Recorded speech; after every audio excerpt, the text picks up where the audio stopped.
Swayam Prabha. Digital India. Educated India.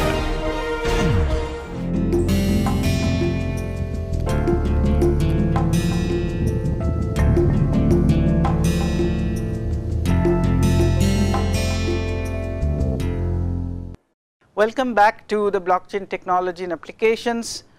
We were talking about dApps or Ethereum based applications that are interacted with by users through web interface, and the underlying technology of smart contracts and blockchain can be hidden. Now, as I said that we'll give you some indicators as to where to go and learn more about it towards the end of this lecture, but before that I want to point out a certain few other things about Ethereum, which Ethereum Foundation, so these are from the documents of white paper of Ethereum Foundation, which basically explains their choice of the design of Ethereum, which is quite different from Bitcoin, although both are cryptocurrency blockchains, and both are permissionless blockchain, and both are pseudo-anonymous, and both have the notion of transactions and mining and hash puzzles and everything, but still they have very different design principles on which the entire design and architecture of Ethereum was done. And this is done because the Vitalik Buterin, who is the originator of Ethereum, was using Bitcoin blockchain for a while, and then he realized that there are certain things that are not very easy with Bitcoin, and there are certain design principles that he didn't like of Bitcoin, and therefore he is explaining here, and I think you should know that because one of the goal of this course is to actually give you more conceptual handle on the blockchain technology than nitty-gritty programming practices of blockchain. So you should be able to explain to somebody who is asking what's the difference between Ethereum and Bitcoin. Of course, you can talk about smart contracts, you can talk about Solidity, which is Turing complete language, but there are certain other things, more higher level principles that are at play here. So Ethereum has this notion of what they call sandwich complexity model. So sandwich basically means that it has three layers, right? So top layer and bottom layer are bread, and then middle layer has something like a meat or some vegetables or something. So here also the idea is that all the complexity is in the top layer and the bottom layer, and then the middle layer is kept as simple as possible. So complexity is handled at the high level with the language, Solidity language and the language compiler, argument serialization and deserialization scripts. That is when you have complex data structures that are part of your arguments in a function call in a smart contract, how they are serialized, because they have to be traversing the network, right? So therefore then there is need for serialization, but the user doesn't have to do these things themselves. There are already scripts which do the serialization, deserialization automatically, so user will use it like a normal function call.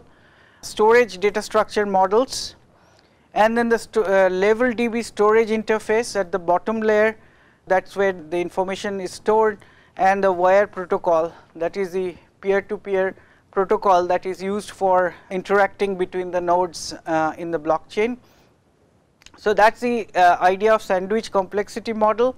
So this is not something that the Bitcoin used, right? So Bitcoin has kind of a monolithic complexity, and therefore the user, like who puts transactions, have to either know a lot more the working of the Bitcoin mechanism in order to write complex scripts. Here the programming model is very much like a regular program, like when you write regular programs, you don't think of like the computer architecture, the registers and program stack and all that stuff when you write your program. Similarly, in Solidity, when you write smart contracts, you don't think of the underlying architecture, microarchitecture of the EVM and all that issues. So that complexity is kind of hidden from you. So, there is another idea of freedom or net neutrality. So, if you have noticed in Bitcoin, the it's very biased towards only Bitcoin transactions. So, we talked about how you can use Bitcoin to actually store some data permanently or timestamp some data permanently, but usually those are not favored. So, the way the Bitcoin has been designed is kind of singularly meant for the Bitcoin transactions. So, what they decided is that we should not restrict the users, so that they have that the system or the platform preferentially disfavors a particular type of transactions or particular type of applications. So, it is kind of net neutrality inspired idea that any kind of application, it could be cryptocurrency application, it could be e-commerce application, it could be just data storage like land record, where you are trying to guarantee the integrity of the data, or it could be a grid management system. All that stuff can be actually managed in this with equal difficulty or equal simplicity. So, that is the freedom principle. Generalizing principle is that all the protocol features and opcodes in Ethereum are actually low level concepts. So, they do not create high level opcodes which do a very high level, that an opcode that basically it says do something very complex. So, everything is a very low level simple opcodes, semantics are very simple low level ideas. So, one can actually use them in arbitrary ways, so create very complex functionality.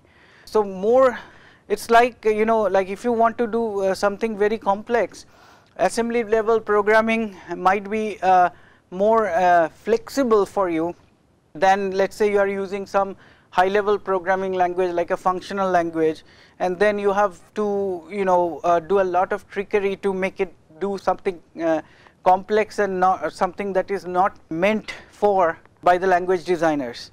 Here they did not do that choice, and it is very generalizable. And therefore, as a principle, as a corollary to this principle of generalization, they have very few or almost no high level features, and they expect that if you want to create high level features, you can create protocols on top of the Ethereum protocol. So, you can make ether backed sub currency, you can define your own tokens, and like this is how the ECOs are done, and you can also mimic other kinds of coins and etc. using sub contracts. So, that flexibility is there. So, it's four principles, that design principles is that the complexity is kept out of the user's purview, the freedom in the sense that it does not disfavor a particular type of transaction or favor a particular type of application on top of Ethereum. It is generalizable, and generalizability is probably the core to this freedom, and because it is basically uses all opcode semantics are very low level concept based and not high level, and then therefore the as a corollary it is low in high level features. So, remember this very high level design principles that drove the creation of Ethereum and the design and architecture of Ethereum. So, another difference that is interesting in case of difference between Bitcoin blockchain and Ethereum is in Bitcoin there is no concept of a real account. Everything is kept track of by unspent transactions, right. So, whenever you give some money to another person, you have your digital signature on it, and then whenever you want to use that money, you have to use that as an input transaction, and then you create output transactions. So, these UTXOs are the ones which are not yet used. So, these UTXOs are kept track of. So, that is kind of the state of the current state of the blockchain. So, in Ethereum, however, we do not keep track of UTXOs, we have the notion of accounts. So, every account, the accounts are two types, one is called EOAs or user external user accounts, and another is the smart contract accounts, right. So, externally owned accounts and smart contract accounts. So, these accounts have their addresses, they have ether balances, the balance could be 0 or the balance could be positive, but they have balances. So, when you send money to somebody, let us say a real person with an externally owned account, then that balance will go up. If the person spends money from its balance, then the balance will go down. Similarly, the subcontract accounts also can keep ether as balance and can send ether to externally owned accounts or to other smart contracts for getting things done. So, therefore, there are the notion of accounts and not UTXOs. In Ethereum, we saw that the transactions are kept as Merkle trees. In here, we see a little different concept. They use something called Merkle-Patricia trees, and we'll show you what this means. They have a different serialization format called recursive length prefix, and they have a compression algorithm. They use tries, which is a particular data structure on which the Patricia trees are based, and they have this notion of uncle incentivization, which basically means that whenever, so you have parents in case of Bitcoin blockchain, but there is no notion of uncle, because uncle is actually a branch that has been abandoned after the race condition that happens when multiple branches starts coming up, but eventually everybody starts building on top of the longest branch. So, the other blocks that would be called uncle or grand uncle, they have no meaning, but here we have the incentivization for uncles, because then if two of you are making the next block, eventually one of you will become uncle, and then there would be some ether that you will get for becoming uncle. So, difficulty update algorithm that Bitcoin also has, but it is a different algorithm than Bitcoin. Bitcoin also changes the difficulty of the hash puzzle. This one also does that, and the notion of gas is completely not there in Bitcoin. Bitcoin has notion of transaction fees. Here we pay gas, and because we pay gas, we always have to pay fees. And then the Ethereum has this notion of EVM, which runs bytecode and which runs Turing complete bytecode, which of course is one of the major differences. So, something to be said about this notion of accounts versus UTXOs. So, Bitcoin stores users' balances in a structure based on unspent transaction outputs or UTXOs. So, the state of the system is a set of unspent outputs. So, whenever you try to make a transaction, the input transaction should come from the UTXOs, right, because then you know that there is no double spending attempt. So, each coin has a particular owner at a and as we know that in Bitcoin, when you create a coin, when you either mine a coin, you become the owner, and that mining transaction is associated with your ownership, right. So, when you want to spend that coin, you have to use that transaction in which you mine the coin as an input transaction, and then you have to if you are giving the money to somebody, there will be output transactions, and you have to give the balance to also a different address, as we know that, because otherwise there will be replay attacks. So, each coin therefore has a owner and a value, and a transaction spends one or more coins and creates one or more new coins in Bitcoin. And the idea is that every referenced input must be valid and not yet spent. So, it should be from the UTXO, and the transaction must have a signature matching the owner for every input, and total value of input must be equal or exceed the total value of outputs. If the inputs exceed the total value of outputs, the difference between input and output total will be lost forever. The user's balance is a total value of the set of coins for which user has a private key capable of producing valid signature. So, the balance is based on the UTXOs for which it has a valid private key. So, that is the Bitcoin way. In Ethereum, the state stores a list of accounts, and at any point the current state has a list of accounts which are active and they have balance. So this data that is associated with the account is balance, and the code, if it is a smart contract, and internal storage, right. So various kinds of other information, the program state basically, because when you execute the program you may change some state variables of the program, so there will be those as well. Now a transaction is valid if the sending account has enough balance to pay for it. So it will, what it will check is that for the account it will check whether the balance is enough. It does not care whether that money came through another which transaction. Say, so in case of Bitcoin you identify exactly which transaction gave you that money, that becomes your input, and when you create an output transaction giving money to somebody else, then you are creating a new coin that you are giving to somebody else, and that somebody else then will have that unspent transaction until it spends it.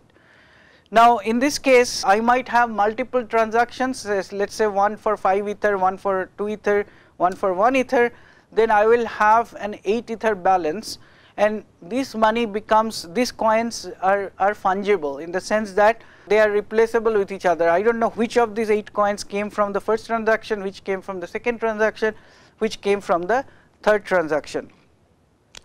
The only thing that happens is that the sending account is debited and the receiving account is credited with the value.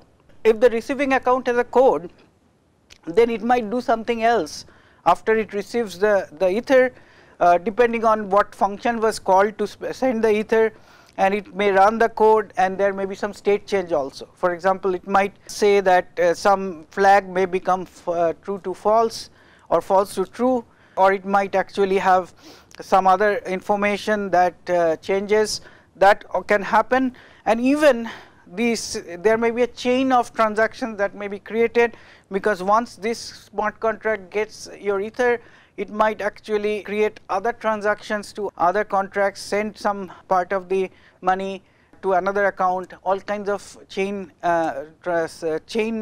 series of transaction may also ensue when you do that. So benefit of UTXO is that it gives you a higher degree of privacy. So because remember in UTXO, every time you, let us say you have 25 Bitcoin and you are giving somebody 5 Bitcoin, but you give the 20 Bitcoins to a new address, and then when you want to spend that 20 Bitcoin, then you have to use that transaction with that new address's private key to unlock the money, the 20 coins, and you, let us say you give another 5 to somebody else, and then a 15 you give to a new address. So addresses proliferate, and therefore when somebody collects all the data from the past transactions blocks and try to figure out who is who and all that stuff, it becomes more difficult, because same guy will have many addresses. Whereas if you have an account has a given address. So therefore, and then you make a transaction you start with 25 ether, you give 5 to somebody, then you give another 5 to somebody. So all those things will be easily tied to you. However, obviously the account address is actually a public key in some hashed form. Therefore that does not mean that you will be completely de-anonymized. But in Bitcoin it is even harder to put together all these transactions to attribute all these activities to you. And also UTXs are more compatible with certain kind of scalability, and the owner of the coin maintains the Markle proof of the ownership, which basically means that it has the signature, it has the ability to do the signature, and it also has the transaction history, the hash of the root of the transaction history, which is called the Markle proof of ownership. And if the owner decides to forget that data, then only the owner is harmed. In case of an account, it's if you forget, then anybody who is supposed to get some activities, or everybody who has the ability to make transactions on that smart contract in which the Ether balance is there, then they cannot, none of them can use the Ether if that is forgotten. However, for accounts there is a lot of space saving. So if an account, if suppose your wallet has 5 UTXOs associated with it, I mean you only know because you have, your wallet has all the corresponding private keys. So you know the other guys may not know that all these UTXOs belong to you, because they have different public key associated with them, but you as an account owner would know that I have these 5 UTXOs because I have these 5 keys and they are unspent. So however, to keep that information on the blockchain, you need about 300 bytes, 20 for an address, 32 for the transaction ID, and 8 for the value. So these are bytes, and that times 5 for each of the UTXO. You need 60. So 60 times 5, 300. Whereas in case of an account, you don't have to make it 5 times, right? Because it's a single account. So you need to know the address, you need to know the value, and you don't need to remember the transaction ID that brought that value in, and then you need 2 bytes for a nonce. Now why is nonce there? Because the problem with the UTXOs are used because we want to stop replay attacks, right? So we actually for every transaction we create new addresses for the balance, and therefore replay attacks cannot work. But in case of accounts, you have to use some kind of a way to distinguish every transaction. So there is a notion of a nonce. Nonce is an once only number. So it may be initially a random number. So this actually is incremented and therefore you cannot replay it. So transactions can also be smaller. So 100 bytes for Ethereum, where 200 to 250 bytes in Bitcoin. So and because every transaction need to make only one reference and one signature, whereas in case of Bitcoin, every transaction requires all the, let's say you want to spend 25 Bitcoins, one single UTXO which is given you 25, let's say you have 5 of them, so 5 UTXOs will be your input, and each of them will have their own transaction ID and address and the amount and digital signature. So it will require a lot more information per transaction, whereas in this case in Ethereum you only have to save the account address, the nonce, and therefore you will need less amount of bits to formulate the transaction. So the benefits of accounts is greater fungibility, which we already talked about.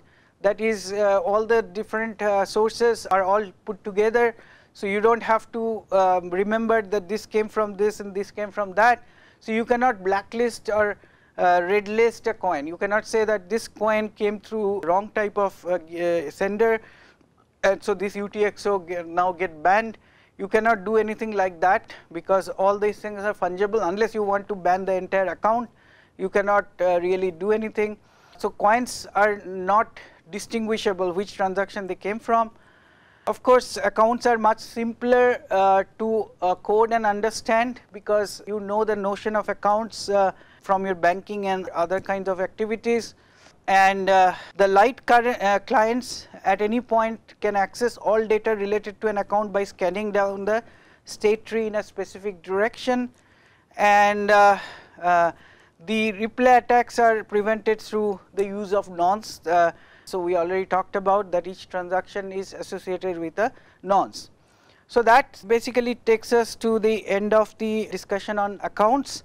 So when we come back, we'll talk about the some of the data structures used in Ethereum, as well as we'll talk about the give you some pointers as to how you can start making yourself more familiar with creating smart contracts and Solidity language and so on.